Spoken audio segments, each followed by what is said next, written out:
What's going on, everybody? My name is Total Nerd Status, and this is a gameplay of Black Ops 2. This is a split screen. Got a text. That's exciting.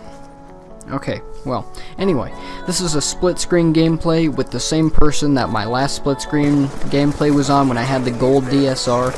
And this gameplay is very important to me because the bots are on regular, I believe. So that's good for me, especially when I get flawless.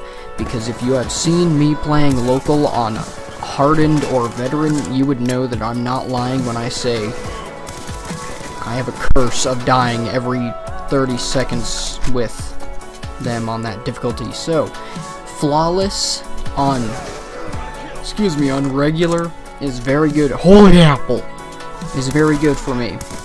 And as I get a double right there, I just kind of stick my ground this game, and I end up doing pretty well for myself. I just kind of stay in the same general region of the map. I don't go onto the other side very often unless I'm on a high streak and I'm trying to get some more kills in order to get my next kill streak. See, right now I'm like, oh my god, I'm pretty far. And this is on Team Deathmatch, which makes it just a little bit harder than free-for-all, especially when you only have 2 people on your team, because if you think about it, in free-for-all, it's every man for himself, so every man goes after each other. So, it's technically you after everybody, but not everybody is coming just for you. In Team Deathmatch, everyone is going just for you and your teammates, so it's like 9 bots against you, pretty much. So it's actually a little bit harder than free-for-all in that aspect. Now, that being said, that is not what I want to talk about. I've already wasted almost half of this video talking about just the tactics and stuff. I'm not going to spend very much time on this subject, but I just hope that it will encourage you guys to leave some of your opinions in the comments section, because this is an argument that I have been interested in for like the last year pretty much. So there's this movie, I don't know how many of you saw it or if any of you even recognize it, called Limitless. And basically what this movie was about was a guy who pretty much had nothing left in his life. He had been divorced. I think he was divorced. So now he has an ex-wife who pretty much hates him. He has no job, and he's very poor and lazy, and he has like no point in life anymore. So he meets up with this old guy who used to be a drug dealer back in his high school, and he's given a pill that allows him to access 100% of his brain.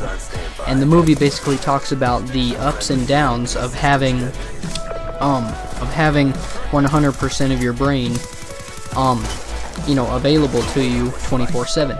Now, some of the things in the movie do make sense. Like, just after he takes the pill, it's not like instantaneous, it takes him probably about 5 to 10 minutes to feel the effect, and then once he feels it, it's as if he can see everything.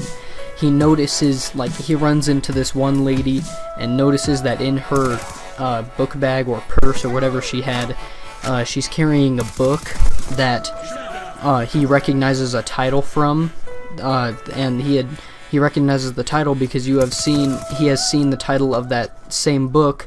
He has seen that same book like 10 or 20 years earlier in college, and it's stuff like that that makes you go, whoa, maybe that'll actually be possible. Maybe it's little things like that that you'll be able to recall in your memory that never, you necessarily wanted to remember, but it's just been there the whole time and all you needed was the access.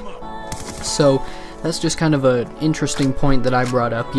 Maybe you guys could discuss this in the comments. What would be the ups and downs of having 100% of your brain activity available to you? So right now, everybody's saying, or professionals are saying that we can only access a maximum of 20 or 30% of our brain. And if you think about it, a whole 70% more is a whole lot. So will we be an unstoppable force, or will it ultimately end up destroying us because we know too much? Will we end up going insane? I don't know. Hopefully you guys can have a very good discussion in the comments. I'm very interested to start reading them, and have a good day. I hope you enjoyed my flawless gameplay.